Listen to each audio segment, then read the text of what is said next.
Okay, here we go. Kinesiology 230. This is chapter 17, and we're into plyometric and speed training and when to use plyometrics.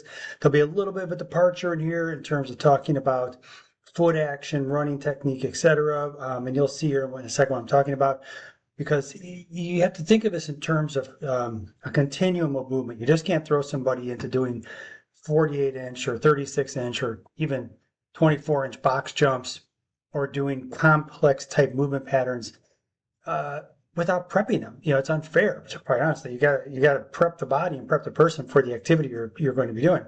So in the book, here's where we are. We're on page 451, and within the book itself, I'll pause this real quick. The book itself talks about training and sport-specific performance.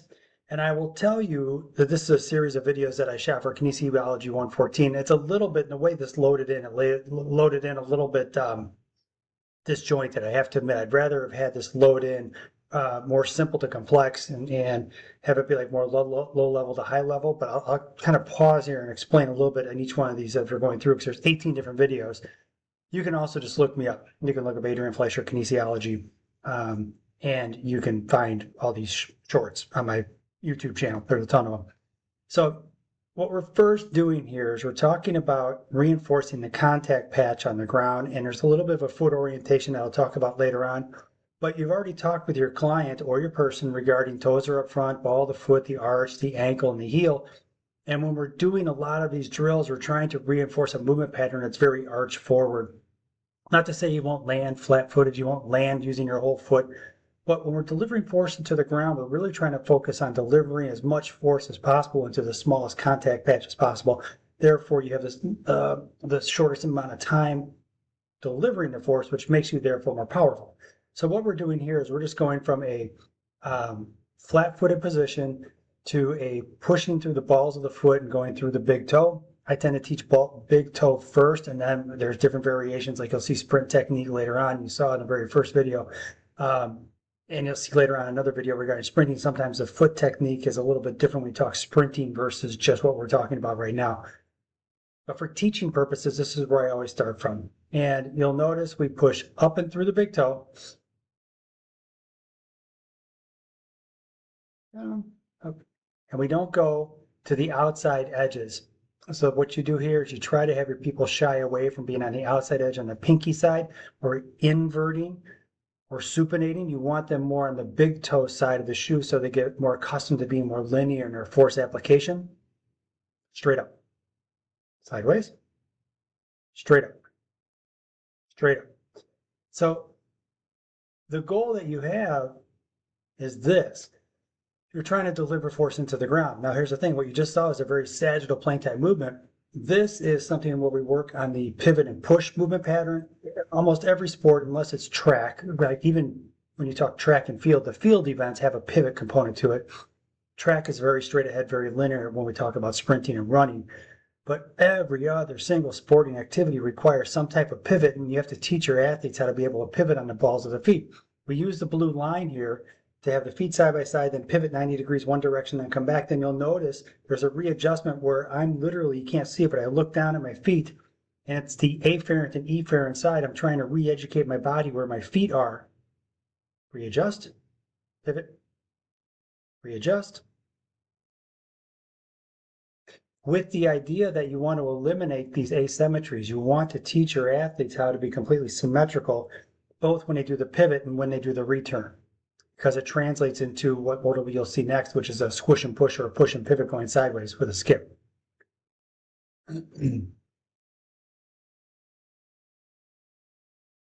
Yep. So this is a power skip side progression. We're pushing off through the big toe. Push. Now what you'll notice is when we talk running technique, with running technique, you have this thing called heel recovery. And heel recovery is the height of the up leg heel relative to down leg knee. And you want to have the heel be as high as that knee when we're talking running technique. It's one visual that's pretty effective, but it also forces a higher knee drive. And it also forces two things, one of which is you'll have triple extension, as it's called, going into the ground, pushing the big toe into the ground, full extension in the ankle, full extension in the knee and the hip.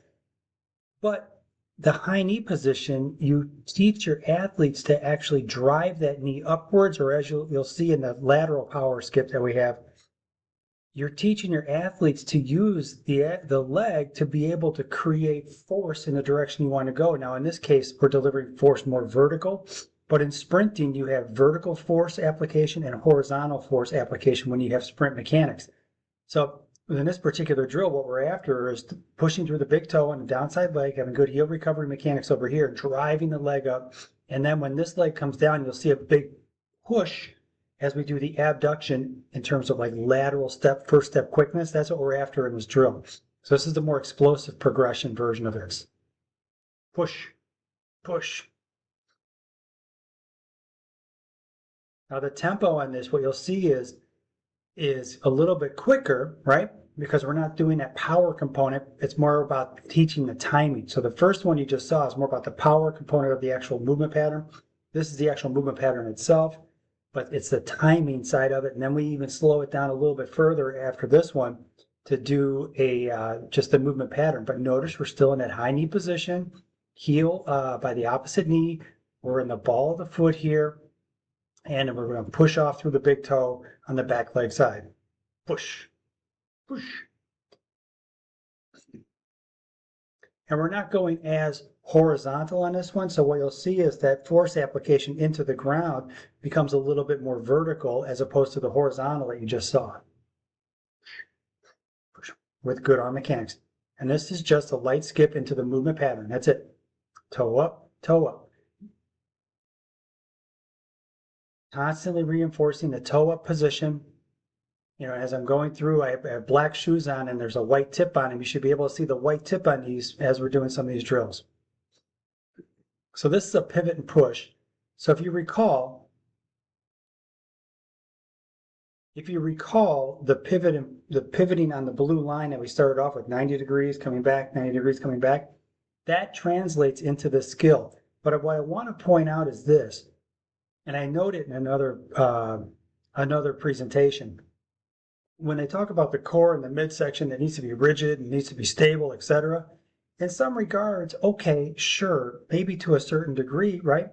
But look at the dynamic component of this, where you have the upper body and the lower body, because we run and walk in opposition. There's a cross-body movement pattern here. There are rotational forces afoot, excuse the pun, but you have to think of this in terms of the core, the midsection itself actually creates rotational force to allow movement, athletic movement like this to happen. But you'll notice the other thing too is the backside leg. When we come and do this drill, we have good heel recovery by the knee. We have a good toe up position. On this side, we're driving force down in through the big toe on the ground. We have triple extension, and this knee is driving in the direction that we want to go. We're not swinging the gait, we're driving the knee.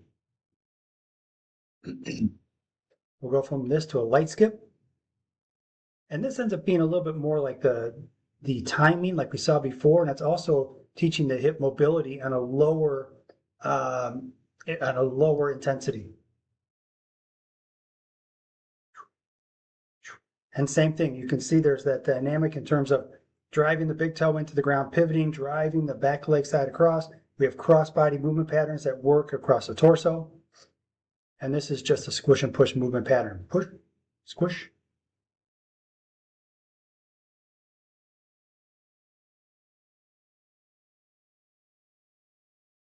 So what I want to point out is when we look at this, we're kind of going from a top-down approach. We're going from the very dynamic movement pattern first to going to the foundational movement pattern last.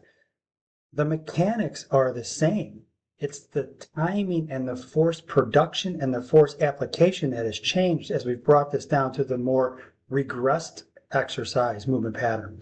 And you teach from this place first, and then you incrementally apply force into the equation and speed to allow your athletes to become more powerful. It takes time. Next up, very much what you see all the time, heel to butt. Coaches teach heel to butt all the time.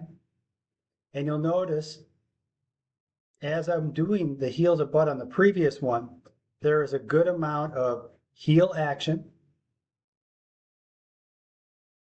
And I'm going to go ahead and pull this back just a little bit so you can see this. There's a lot of good heel action here And also with this heel to butt, if I can get it just right, I'm not perfectly knee below the hip. I understand that. I have a little bit of a pendulum here going on. It's just because I'm deconditioned. And I'm a little bit flat-footed on here, but I know I work really hard to not let my heel hit. And what I'm after on this is, if you think of the human body and with running technique being a series of levers, here's a long lever that we're just trying to fold in half at the knee. What you're trying to do with heel to butt movement pattern is work on that small contact patch, but you're teaching your athletes to do this with their toes. You want them to be active on the ground, reactive. And many times you'll hear, like if athletes are wearing court shoes on a basketball court, you'll hear squeak, squeak, squeak, squeak, squeak as they're slamming their toes into the toe box of their shoes. Or you'll hear a different sounding squeak when they're actually pulling back and being more active on the ground. Heel to the butt, very active. Now this next one, when I show this, it'll be the lackadaisical, lazy version that you often see when people don't do heel to butt correctly. Plod, plod, plod, plod, flat foot, plod, plod. Heel is not getting up to the butt. You have this is called heel flick, and I'll get to that in a second. And it's slow, it's lazy. You're teaching people how to be slow. Heel to butt with heel flick. So this is a standing, so I'm static. I'm going heel to butt technique, good arm action. I'm drawing back from the toe, and you'll notice I go up on the ball of the foot when I pull back. Pull back, nice and tall. I'm going to start this back here. So watch, ball the foot, ball the foot. So the heel flick is this. It's that little change where you notice the sole of the shoe is actually almost parallel with the floor. In a very dynamic environment, it would be. And you'll also notice that you try to have the knee underneath the hip as you're pulling through. There. Yep. Yep. So when you coach, what will happen is if you pay attention to the sole of my shoe, you'll see the white sole of the shoe at first, and then eventually, when I do it correctly, the sole almost like disappears because it's facing towards the ceiling, but you see the tip of the shoe. Sole is white, toe, toe. And that's what you're looking for, right? You're looking for that good short lever position, and that heel flick allows you to really fold that femur, fold the leg up, put in terms of folding it in half at the knee, and have the femur actually get a little more vertical in that movement pattern. High knee, toe up position, heel recovery, heels by the opposite knee. We're talking about going cheek to cheek, roughly about cheek height. I'm kind of low here, but your cheek by the cheek over here, hand by the cheek over here. I'm in toe up position, and I'm driving my big toe, the ball of the foot, into the ground over here. Not toe down. We're not in the marching band. I should never see the laces coming at me. Never this, only the tip of the shoe. Yep.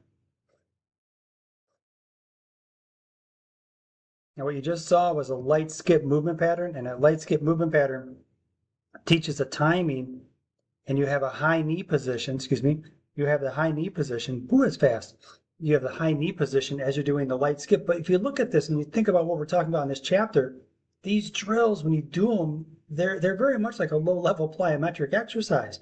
This is a light skipping pattern that's being done across the floor. Plyo, plyo, plyo, plyo. It's a mini little plyo exercise. Now, if we go to the pitter-patter, this is more about like ankle flick and just working on the contact and having your athletes have more of a tactile response in the ball of the foot. High knee, again, slow tempo, light skip, toe up position, freeze, freeze, freeze. Arm action. Long lever position, now we go 90 degrees, cheek to cheek, cheek, cheek, cheek. And I've always kind of run with a little bit of a break in my wrist there. It's something I've always done.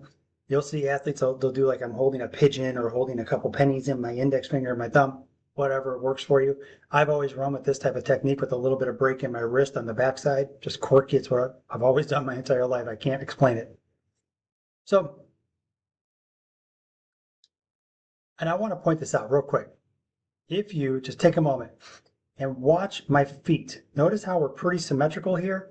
Your arms have mass to them, and they're levers. So as you're running, you're using your arm action to offset some of the foot action. You'll watch my right foot start to float a little bit and move. And that's because my arms have mass to them, and even my left foot's starting to move a little bit too. So with that, guys, posture-wise, never, ever that or that. I have to sign off. I'm at 15 minutes here. So I'm going to move on to the next one. All right, guys, moving on.